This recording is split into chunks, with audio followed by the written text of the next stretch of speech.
meeting badde ekulembeddwa omusumba Bishop David Kiganda. Tumwebaza olw'ebigambo byonna byayogedde weewaawo mu perspective eyiye mutuufu oba okitegeera naye tekirina we kiyambira omuyimbi owa gospel. Oba okitegeera meeting eri mu kuziyiza abayimbi ba gospel okwetaba mu UPRS.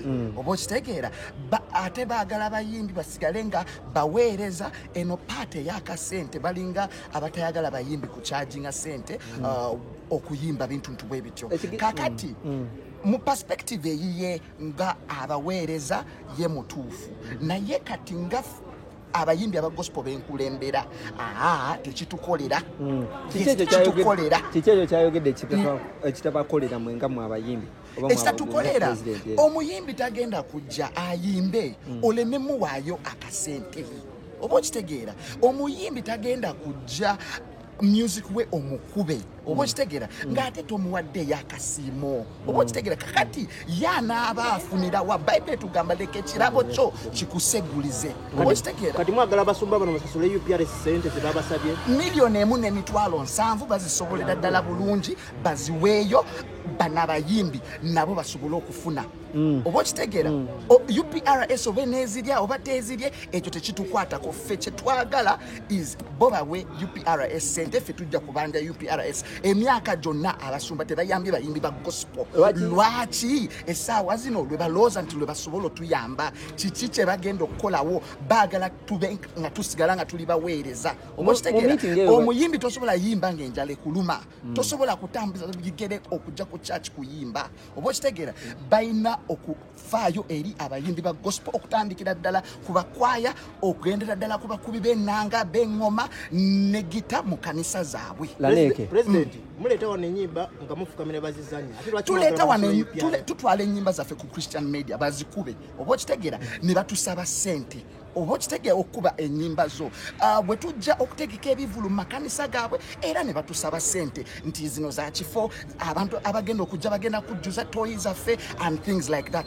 Ebyo byonna kati ate baagala teffe baleme kuwaayo sente eri UPRS. Nedda tubikooye tukooye abasumba otukozesa n'otukasuka eri bayimbi babadde mu meeting.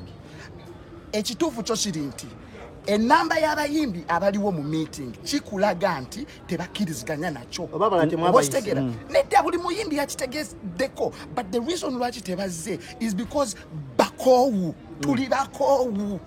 Abayimbi beyayise yabayise ngani anti abayitanga bishop pastor because ba pastor ne ba bishop fe tubatwalanga bakitaffe mu mwoyo. Oba okitegeera era bino byonna byenjogera njogera nga njagala bafune solution eyamba abayimbi. Oba okitegeera we tutegeka ebivulu kwolwo nabo bategeka services zaabwe ne basaba ne basiga abantu amafuta abantu ne balema okujja ne kuki ne kubivulu ku radio ne TV zaabwe kwe tulangidde nabo kwe balanga goyina kakalango kamu bo balina obulango nga 10. Oba okitegeera ebyo byebintu ebituluma abayimbi ba gospel tebasobola byogera. Reason being batya nzela nek sitya era nga we nayambale kutiya nga we nesigevu nenekalakasa paka lwe natuuka eggulu nensisinkana General Salim Saleh ku lw'abayimbi ba gospel. Ku luno tugenda kukwata abayimbi ba gospel tweyambale kutiya twesigevu twekalakasa.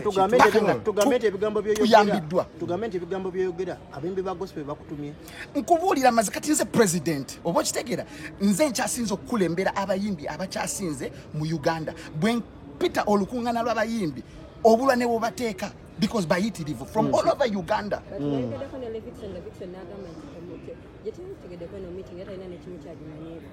Kati kambabuulira amazima Levi buli kimu akimanyi ekiba kigenda maaso mu industry eya gospel. Oba okitegeera lwakuba musajja wattu y'ebintu by'okuvaayo okwogera bambi abityatya nnyo. Laneke nsenga maliriza abayimbi abamu bakkiririza mu bapasita bano abamu tebakukkiririzaamu abamu bakukkiririzaamu ogenda bamatiza otya okuba nti ekintu kino bakijjumira. Kaakati nze naliko omuyimbi wa gospel obulumi bwe nayitamu mbumanyi manyi abayimbi ba gospel abenjawulo obulumi bwe bakola ki bwe bayitamu. This is the time abaana bano bayambibwe. Buli muyimbi aba alina waafuniramu UPRS egenda ku bange solo za buli luyimba lo we luzanya nga basoloza oba mu bala oba mu club oba mu kanisa oba ku media oba ku radio oba TV wonna we luzanya bajja kuba bakola ki basoloza ezo sente zijja kuba zituuka eri omuyimbi oba okitegeera. So my points have been aired out byebyo bye nnina.